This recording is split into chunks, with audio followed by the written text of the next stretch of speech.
दिल्लीतील जंतर मंतर येथे पर्यावरण कार्यकर्ते सोनम वांगचुक यांच्या सुरू असलेल्या आंदोलनाला पाठिंबा दर्शविण्यासाठी आज गुरुवारला स्पर्धा परीक्षा देणाऱ्या विद्यार्थ्यांनी, पालकांनी व विविध पक्षाच्या कार्यकर्त्यांनी शांततापूर्ण मोर्चा काढला।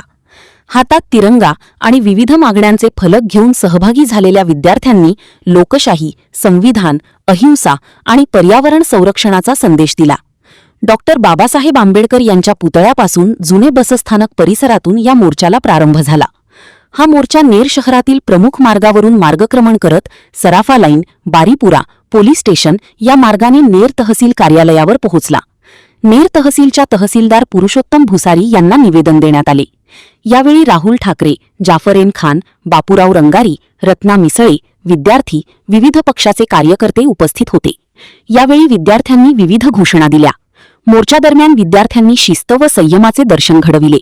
कोणताही अनुचित प्रकार न घडता आंदोलन शांततेत पार पडली। या माध्यमातून लोकशाही मूल्ये, संविधानिक अधिकार, अहिंसक आंदोलन आणि पर्यावरण संवर्धनाचा संदेश देण्यात आला। विद्यार्थ्यांच्या शिस्तबद्ध मोर्चाचे शहरातील नागरिक, विविध राजकीय पक्ष आणि सामाजिक संघटनांचा मोठ्या प्रमाणावर सहभाग दिसून आला। तसेच शहर व परिसरातील विविध संघटना आणि नागरिकांनीही या आंदोलनाला पाठिंबा दर्शविला।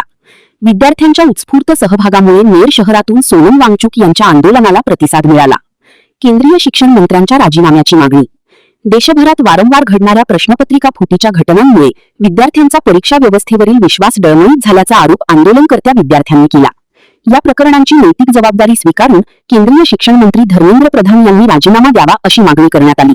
तसेच परीक्षा प्रक्रिया पूर्णपणे पारदर्शक करावी अशीही मागणी केली। आजचा हा मोर्चा, हे आंदोलन आम्ही तिरंग्याखाली आणि सर्वपक्षीय आंदोलन आज आयोजित केलं होतं, ज्यामध्ये मोठ्या प्रमाणात विद्यार्थी, वेगवेगळे संघटनातले सर्व लोक, वेगवेगळे पक्षातील सर्व लोक आज हजर होते। आणि प्रमुख मागणी जी धर्मेंद्र प्रधानचा राजीनामा व्हावा। ज्या नीटमध्ये पेपर घोळ झाला आणि त्या नीटच्या परीक्षेमुळे 22 जणांनी आपली आत्महत्या केली, त्यानंतर फार मोठं आंदोलन दिल्ली इथे उभारण्यात आलं, ज्यामध्ये काल एक मुली तिथे दगावली, त्याच्या निषेधार्थ आणि जो प्रश्न सातत्यानं विद्यार्थ्यांच्या माध्यमातून मांडला जात आहे, दिल्लीपर्यंत आवाज पोहोचली। राहुल गांधींनी त्या संदर्भात जे काही आंदोलन केलं, त्यांनाही कशा प्रकारचं या सरकारने वागणूक दिली, त्या पोलिसांनी वागणूक दिली, आपण सर्वांनी या देशाने पाहिलेलं आहे। त्याच्या निषेधार्थ जोपर्यंत हा प्रश्न धर्मेंद्र प्रधान, अमित शहा जोपर्यंत राजीनामा देणार नाही, तोपर्यंत सातत्यानं असे आंदोलन वेगवेगळ्या ठिकाणी, वेगवेगळ्या माध्यमातून आम्ही करत राहू।